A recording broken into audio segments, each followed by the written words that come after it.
स्वागत है आप सभी का आपके अपने YouTube चैनल डिवाइन टीचर में। और प्यारे दोस्तों, आज हम फिर हाजिर हैं उत्तर प्रदेश पुलिस री एग्जाम से संबंधित जीएस के 30 अति महत्वपूर्ण प्रश्नों को लेकर।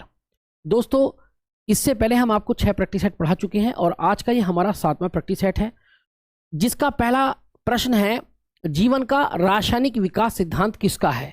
तो आपको याद कर लेना है कि जीवन का जो रासायनिक विकास सिद्धांत है वो दोस्तों दिया है ओपरिन ने। किसने दिया है? ओपरिन ने। जबकि अगर हम बात करते हैं, सीधा पूछा जाए कि विकास का सिद्धांत किसने दिया, तो आप यहां पर याद कर लेना कि विकास का जो सिद्धांत दिया है दोस्तों वो डार्विन ने दिया है। और इनके सिद्धांत को आगे तक लेकर जाने का काम किसने किया? तो दोस्तों लेमार्क ने किया था। और लेमार्क ने किन जीवों पर काम किया? तो लेमार्क ने दोस्तों आपके जिराफ पर काम किया। किस पर? जिराफ पर। तो जिराफ पर जो प्रयोग करने वाला वैज्ञानिक है वो कौन है दोस्तों? लेमार्क है। ठीक है। और विकास का सिद्धांत किसने दिया? तो सीधा पूछा है तो डार्विन ने। जबकि पूछा जाता है कि जीवन का रासायनिक विकास सिद्धांत किसने दिया है, तो दोस्तों ओपरिन ने दिया है। किसने? ओपरिन ने। इसके बाद में दोस्तों एक क्वेश्चन आता है बहुत ही अच्छा, मोडेम किससे जुड़ा होता है? देखिए मोडेम किससे जुड़ा होता है, तो यहां पर ऑप्शन दिए हैं आपको। क्या मोडेम आपका प्रोसेसर से जुड़ा होता है, या प्रिंटर से, या मदरबोर्ड से, या फोन लाइन से? तो आपको याद करना है जो मोडेम होता है ना तो सर ये फोन लाइन से जुड़ा होता है। किससे जुड़ा होता है? फोन लाइन से जुड़ा होता है। अब इसका काम क्या होता है? तो दोस्तों इसका काम होता है डाटा को प्रोसेस करके सूचना प्राप्त करना। ठीक है। जबकि अगर हम देखेंगे तो सर ये और वाईफाई दोनों सेम होती हैं। तो वाईफाई का काम होता है दोस्तों नेटवर्क प्रोवाइड करवाना, जबकि इसका काम होता है डाटा को प्रोसेस करके सूचना प्राप्त करना। क्या करना? सूचना प्राप्त करना। तो ये क्वेश्चन भी अच्छा है सर, याद कर लीजिएगा। इसके बाद में अगले प्रश्न की तरफ बढ़ लेते हैं। तो अगला प्रश्न आता है, अशोक महान किस वंश के शासक थे? तो अशोक महान जो थे वो किस वंश के शासक थे दोस्तों? तो आपको यहां अच्छी तरीके से याद कर लेना है कि जो अशोक महान थे दोस्तों वो मौर्य वंश के शासक थे। कौन थे? मौर्य वंश। अब ये कहानी समझिए। सर नंद वंश का जो शासक था उसका नाम था महापद्म नंद। क्या नाम था? महापद्म नंद। और महापद्म नंद के बाद उसका बेटा गद्दी पर बैठा जिसका नाम था घनानंद। क्या नाम था? घनानंद था।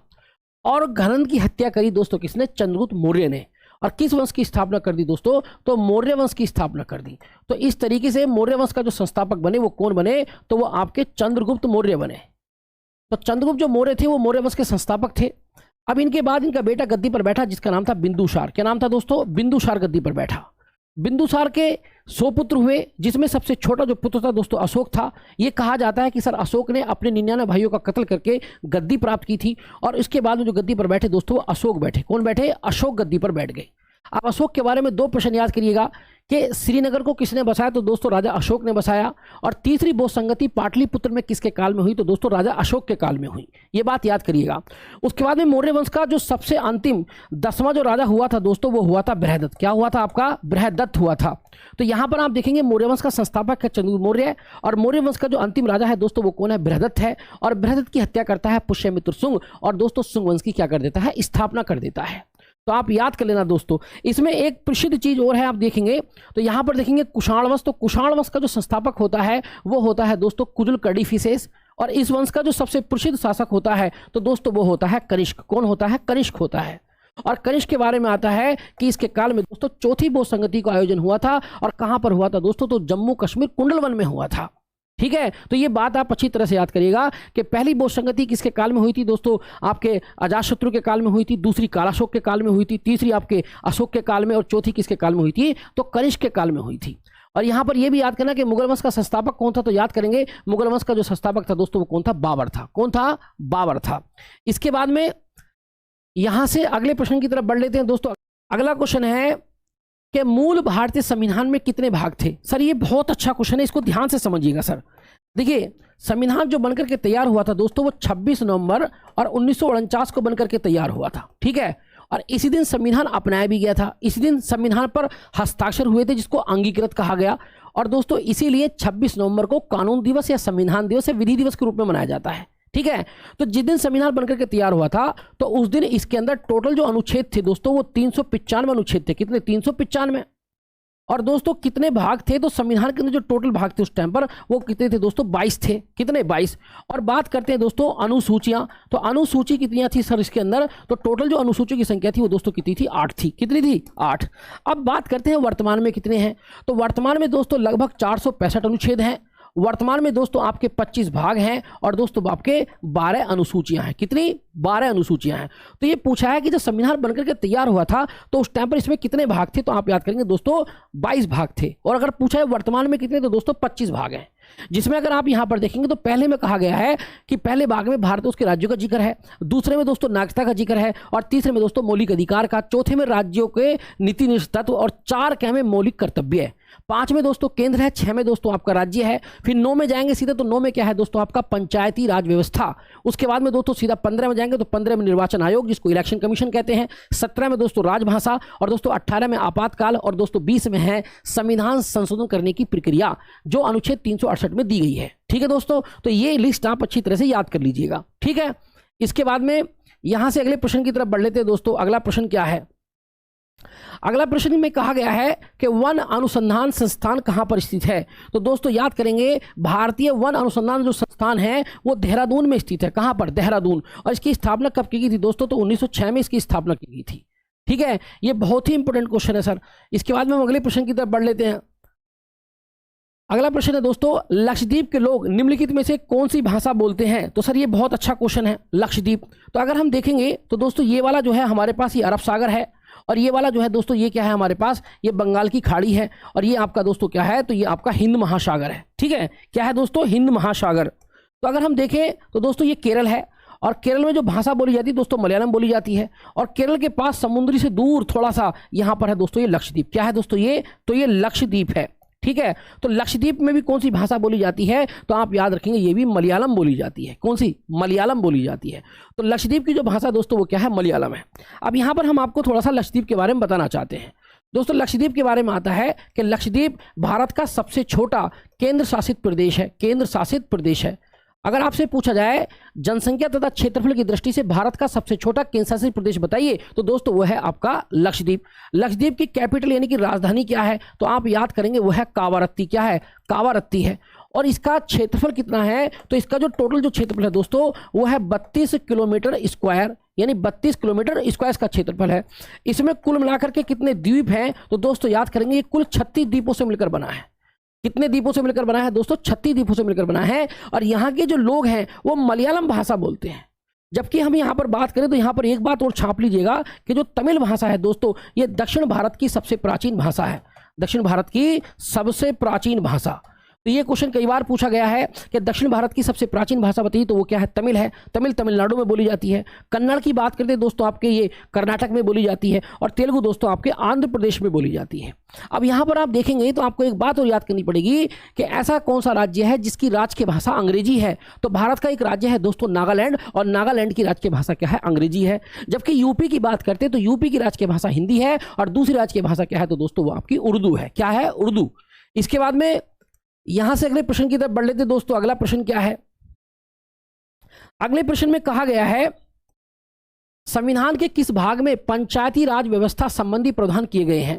तो अगर हम देखते हैं दोस्तों भाग नंबर 4 में, तो यहां पर कहा गया है राज्य के नीति निर्देशक तत्व। नीति निर्देशक तत्व। भाग नंबर 9 में दोस्तों इसमें है पंचायती राज व्यवस्था। क्या है? पंचायती राज व्यवस्था। ठीक है, और बात करते हैं भाग नंबर 3 में, तो इसमें जिक्र किया गया है मौलिक अधिकार का। किसका? मौलिक अधिकारों का जिक्र किया गया है। और भाग नंबर 15 में दोस्तों यह है निर्वाचन आयोग। क्या है?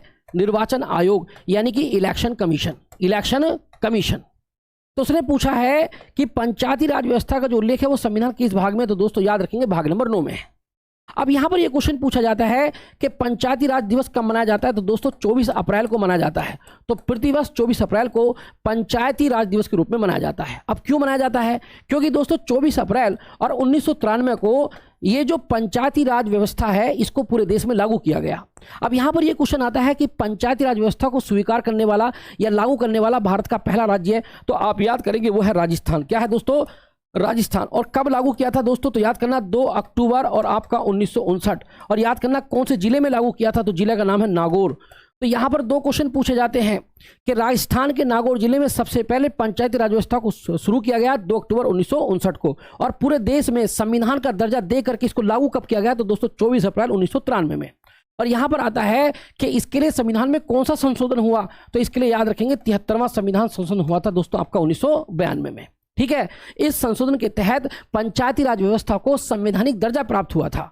इससे पहले दोस्तों ये क्या था, गैर संवैधानिक था। और जब ये गैर संवैधानिक था तो उस टाइम पर दोस्तों इसको सबसे पहले जो लागू किया था वो राजस्थान के नागौर जिले में लागू किया था। और कब लागू किया था, तो 2 अक्टूबर 1959 को लागू किया था। तो ये दोनों बातें आप अच्छी तरह से याद कर लीजिएगा। इसके बाद में दोस्तों अगले प्रश्न की तरफ बढ़ लेते हैं।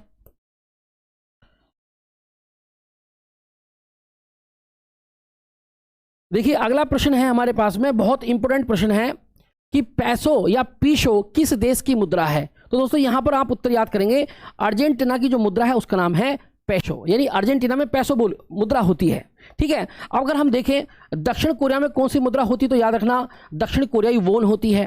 जापान में मुद्रा कौन सी होती, तो दोस्तों येन होती है। और भारत में क्या होती दोस्तों, रुपया। तो भारत में रुपया चलता है, तो भारत की रुपया है, जापान की येन है और दक्षिण कोरिया की है दक्षिण कोरियाई वोन।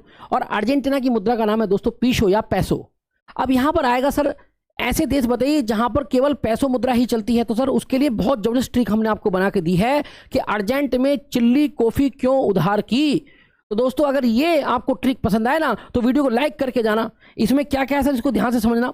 इसमें सबसे पहले अर्जेंट आया तो सर अर्जेंट से हो गया अर्जेंटीना, क्या हो गया, अर्जेंटीना हो गया सर, अर्जेंटीना।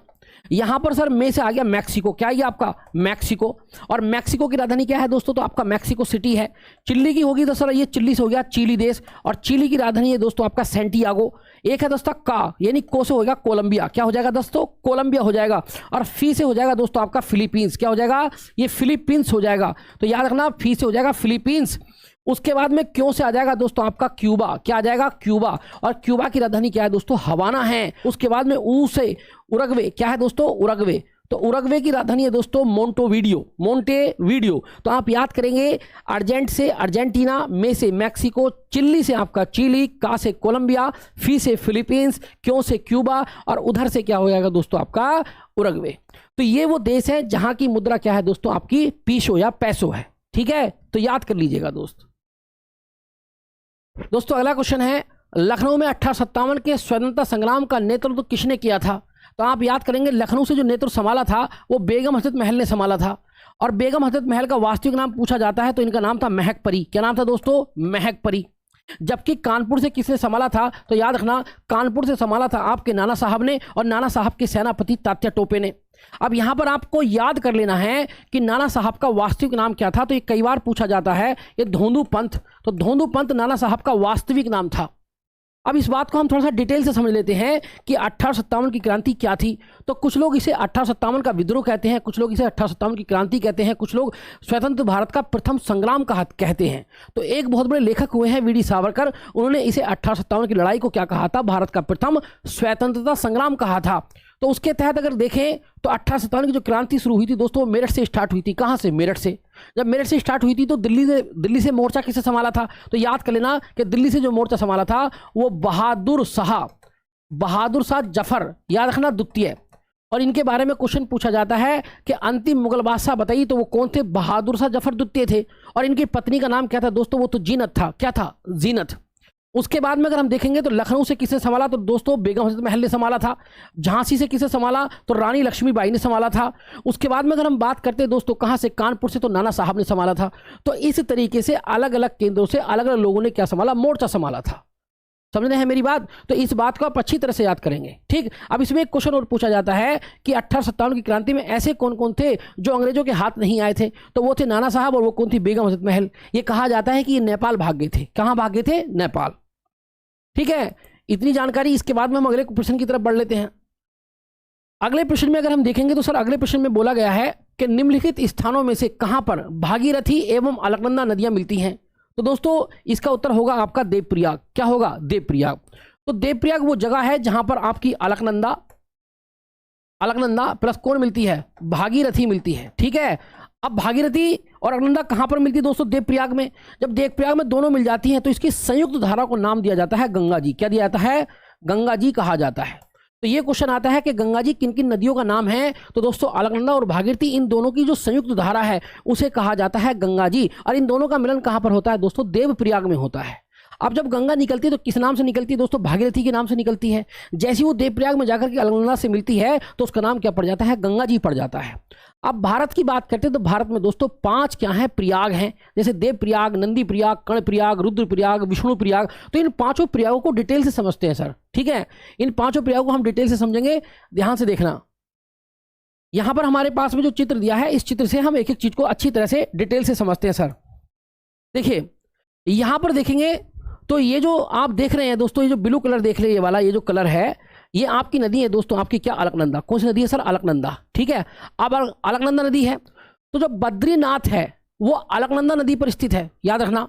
याद रखना केदारनाथ किस पर है? मंदाकिनी पर। ये बहुत इंपॉर्टेंट है, केदारनाथ मंदाकिनी नदी पर है और बद्रीनाथ अलकनंदा नदी पर। जब अलकनंदा नदी यहाँ से निकली तो इसमें ऊपर से एक नदी आती है जिसका नाम है धौली गंगा, और धौली गंगा और अलकनंदा का जो मिलन होता है तो उस जगह को कहते हैं दोस्तों विष्णु प्रयाग। क्या कहते हैं? विष्णु प्रयाग। जैसी दोस्तों ये जाएगी कहां पर? नंद प्रयाग में। तो नंद प्रयाग में इससे एक नदी मिलती है जिसका नाम है दोस्तों आपका नंदाकिनी, और नंदाकिनी और अलकनंदा का संगम होता है कहां पर? नंद प्रयाग में। उसके बाद में जब अलकनंदा आगे निकलेगी तो इधर से आ जाएगी कौन सी? आपकी पिंडार गंगा, और पिंडार गंगा कहां जाकर मिल जाएगी? कर्णप्रयाग में। तो यहां से कर्णप्रयाग बन जाएगा। इसके बाद में अलकनंदा निकलेगी कहां पर? यहां रुद्रप्रयाग पहुंचेगी। तो रुद्रप्रयाग में ऊपर से कौन सी नदी आ जाएगी दोस्तों? मंदाकिनी, और यहां पर इसका नाम हो जाएगा रुद्रप्रयाग। तो रुद्रप्रयाग में कौन कौन सी नदियां मिलती हैं? तो मंदाकिनी और अलकनंदा मिलती हैं। उसके बाद में जैसे ही यहाँ से अलकनंदा निकलेगी तो निकलने के बाद दोस्तों ऊपर से आ जाएगी कौन सी? भागीरथी, जिसको आप गंगा कहते हैं। तो भागीरथी के नाम से गंगा निकलती दोस्तों गंगोत्री हिमनद से। तो यहाँ जब आएगी दोस्तों कहाँ पर? देवप्रयाग में। तो देवप्रयाग में अलकनंदा और भागीरथी दोनों का मिलन होगा, और यहाँ पर गंगा का नाम क्या पड़ जाएगा दोस्तों? गंगा जी पड़ जाएगा। अगला क्वेश्चन है, ये क्वेश्चन भी बहुत अच्छा क्वेश्चन है सर। नोबेल शांति पुरस्कार किस नगर में दिया जाता है? ये नगर पूछा है सर। तो याद रखना, जो शांति का नोबेल पुरस्कार है दोस्तों वो कहाँ दिया जाता है? ये कई बार एग्जाम में पूछा गया है। तो दोस्तों वो नॉर्वे की राजधानी ओस्लो में दिया जाता है। तो नॉर्वे एक देश है दोस्तों जिसको मध्य रात्रि के सूर्य का देश कहा जाता है, उसकी राजधानी है ओस्लो। तो ओस्लो में शांति का नोबेल पुरस्कार प्रदान किया जाता है। बाकी जो 5 पुरस्कार बचते हैं, ठीक, वो किस में दिए जाते हैं दोस्तों? तो स्टॉकहोम में दिए जाते हैं। और ये किसकी राजधानी है दोस्तों? ये स्वीडन। तो स्वीडन एक देश है, तो स्वीडन की राजधानी स्टॉकहोम में। बाकी 5 पुरस्कार दिए जाते हैं। केवल एक ही पुरस्कार जिसका नाम है शांति का नोबेल पुरस्कार, वो केवल कहाँ दिया जाता है? ओस्लो में दिया जाता है। अब ये जो नोबेल पुरस्कार है दोस्तों, ये 6 क्षेत्रों में दिया जाता है। एक आपका चिकित्सा, कौन सा दोस्त? आपका चिकित्सा, एक चिकित्सा में दिया जाता है।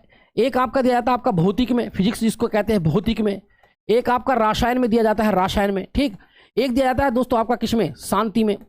एक आपका दिया जाता है दोस्तों अर्थशास्त्र, अर्थशास्त्र में। और एक दिया जाता है दोस्तों आपका साहित्य में। किसमें? साहित्य में। तो कुल मिलाकर के 6 क्षेत्रों में नोबेल पुरस्कार दिया जाता है। और नोबेल जो पुरस्कार है दोस्तों, ये दुनिया का सर्वोच्च नागरिक पुरस्कार है। और इसकी शुरुआत कब हुई है तो ये भी याद कर लेना कि इसकी जो स्टार्टिंग की गई थी दोस्तों वो 1901 में की गई थी। और किसकी याद में की गई थी दोस्तों? तो अल्फ्रेड नोबेल की याद में की गई थी, क्योंकि अल्फ्रेड नोबेल ने आपके डायनामाइट की खोज की थी। तो इनकी याद में दोस्तों 1901 में 5 क्षेत्रों में नोबेल पुरस्कार जारी किया गया।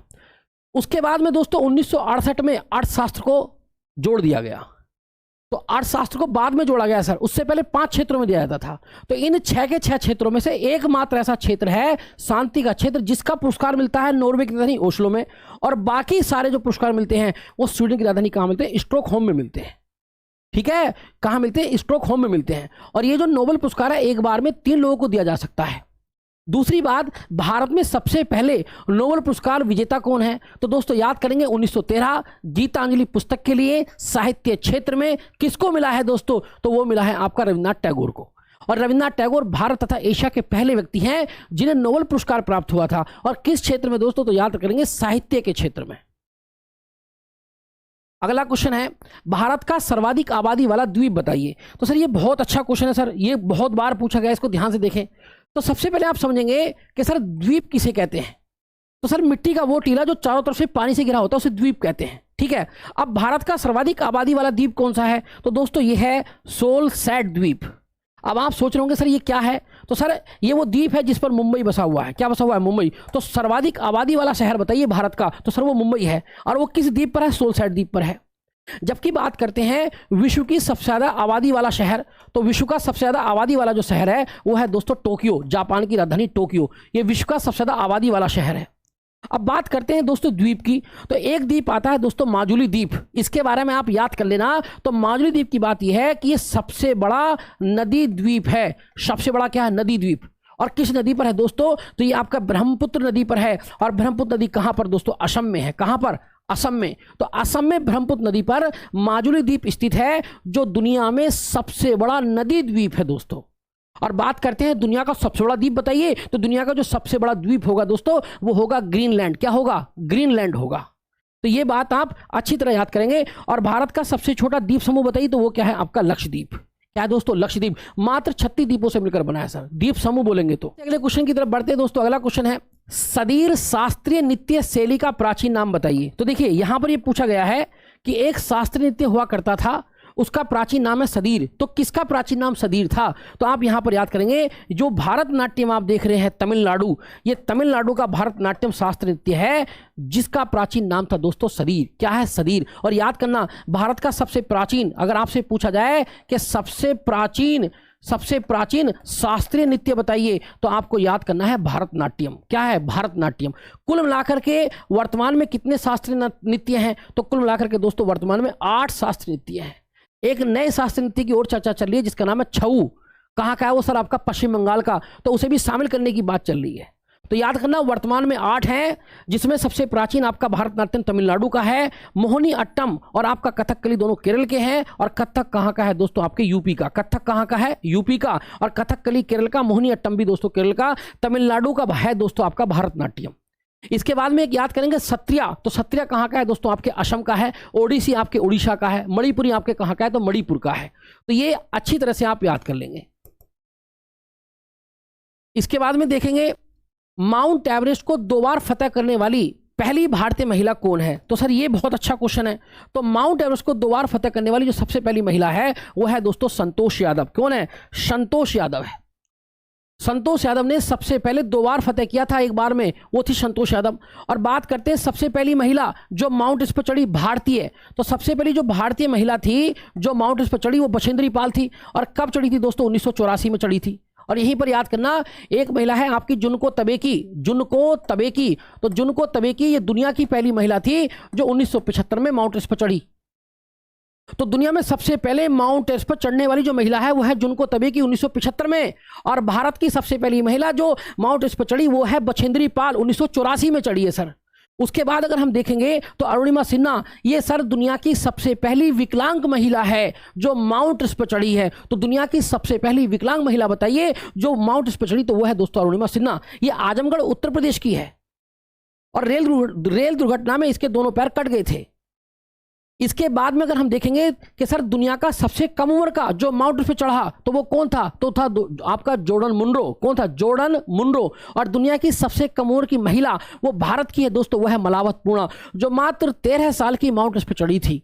अब आप याद करना, माउंट एवरेस्ट जो है ये दुनिया की सबसे ऊंची चोटी है, जिसकी ऊंचाई 8,848.86 मीटर है। 8.4886। तो 8,848.86 मीटर ये दुनिया की सबसे ऊंची चोटी है। ठीक है। और माउंट एवरेस्ट पर फतेह करने वाले दुनिया के सबसे पहले जो व्यक्ति थे वो थे शेरपा तेंजिंग और एडमंड हिलेरी। ये दोनों बातें याद करिएगा। और दुनिया की पहली महिला वो है जुनको तबेकी, और भारत की सबसे पहली महिला वो है बछेंद्री पाल। 2 बार चढ़ने वाली है संतोष यादव। और सर विकलांग महिला कौन है? तो सर वो है आपकी अरुणिमा सिन्हा। इसे आप अच्छी तरह से याद कर लीजिएगा सर। इसके बाद में अगले क्वेश्चन की तरफ बढ़ लेते हैं सर। अगला क्वेश्चन है संयुक्त राष्ट्र सुरक्षा परिषद के 5 स्थायी सदस्य कौन से हैं? तो अगर हम देखते हैं सर संयुक्त राष्ट्र परिषद है क्या, तो हम आपको बताएं सर, एक होता है यूएनओ। यूएनओ एक संगठन है दोस्तों जिसको कहते हैं संयुक्त राष्ट्र महासभा। इसके दोस्तों कितने अंग हैं? इसके 6 अंग हैं। कितने अंग हैं इसके 6 अंग हैं। और 6 अंग में एक अंग आता है दोस्तों आपका अंतर्राष्ट्रीय सुरक्षा परिषद। इसका क्या काम होता है? तो इसका काम होता है अंतर्राष्ट्रीय सुरक्षा और शांति बनाए रखना। अंतर्राष्ट्रीय स्तर पर सुरक्षा और शांति बनाए रखना ये सुरक्षा परिषद का काम है। अब इसमें कितने देश शामिल हैं? तो इसमें जो कुल देश शामिल है दोस्तों 15 देश शामिल हैं। 15 में से 5 स्थायी हैं और 10 क्या है दोस्तों आपके अस्थायी हैं। याद करेंगे 5 स्थायी और 10 क्या है अस्थायी। अब वो 5 स्थायी कौन कौन से हैं? तो वो 5 जो स्थायी हैं दोस्तों वो है चीन, फ्रांस, रूस, ब्रिटेन और अमेरिका। ये पांचों के 5। तो संयुक्त राष्ट्र का जो एक अंग है सुरक्षा परिषद, उसमें कितने देश शामिल हैं दोस्तों? आपके कुल 15 में से 5 स्थायी हैं, 10 अस्थायी हैं। तो जो 5 स्थायी हैं चीन, फ्रांस, रूस, ब्रिटेन और अमेरिका हैं। ये आप इसको अच्छी तरह से याद करेंगे सर।